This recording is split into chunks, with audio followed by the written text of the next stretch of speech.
அஸ்ஸலாமு அலைக்கும் உறவுகளே. சிம்பிளாக இறால் பொட்டேட்டோ கிரேவி எப்படி செய்யலான்னு பார்க்கலாம் வாங்க. அதுக்கு நான் 2 பொட்டேட்டோ எடுத்திருக்கேன். ஒரு 350 கிராம் இறா எடுத்திருக்கேங்க. ஸோ அது எப்படி ஈஸியாக செய்யலான்னு பார்க்கலாம். இப்போ நான் அடுப்பை ஆன் பண்ணிவிட்டு குக்கர் வச்சிடுறேங்க. இது நீங்கள் குக்கரில் தான் செய்யணுன்னு இல்லை, நம்ம ஒரு கடாயில் கூட செய்யலாம்.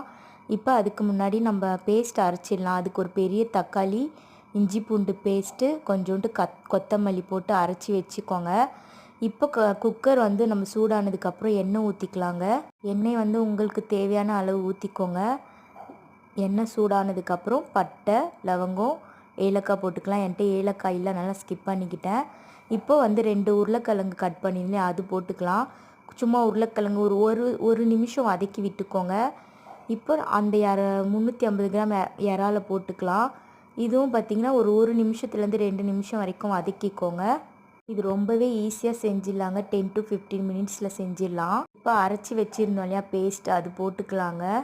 அதில் மிக்சியில் தண்ணி இருக்கும், அதுவும் நல்லா ஒரு கலக்கி ஊற்றிக்கலாம். இப்போ கொஞ்ச நேரம் ஒரு பெரட்டி விட்டுக்கலாங்க. இப்போ மசாலா ஐட்டம்ஸ் ஆட் பண்ணிக்கலாம். தனியாத்தூள், தனி மிளகாய்த்தூள் போட்டுக்கோங்க. கொஞ்சோண்டு கரம் மசாலா போட்டுக்கோங்க. மிளகுத்தூள் போட்டுக்கோங்க. மிளகுத்தூள் நிறையா கூட போட்டுக்கலாங்க, நல்லா டேஸ்ட்டாக இருக்கும். குழம்பு மிளகாய்த்தூள் என்கிட்ட கொஞ்சமாக இருந்தது, அதுவும் நான் போட்டுக்கிட்டேன். லாஸ்ட்டாக தேவையான அளவு உப்பு போட்டுக்கலாங்க. இப்போ கொஞ்சம் நல்லா கலந்து விட்டுக்கலாங்க. ஒரு 5 மினிட்ஸ் கொஞ்சம் நல்லா அப்படியே நம்ம வேக வச்சுக்கலாம். அப்புறம் 65 மசாலா இருக்கிறவங்க போட்டுக்கலாங்க, வேணான்றவங்க ஸ்கிப் பண்ணிக்கலாம்.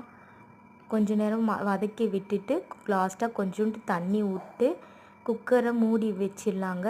ஒரு 3 விசில் போட்டு எடுத்துக்கலாம், ஏன்னா உருளைக்கிழங்கு வேகணும் இல்லையா, அதனால்.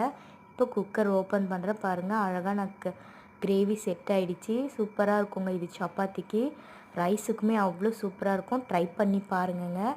நெக்ஸ்ட் வீடியோவில் பார்க்கலாம். பாய்.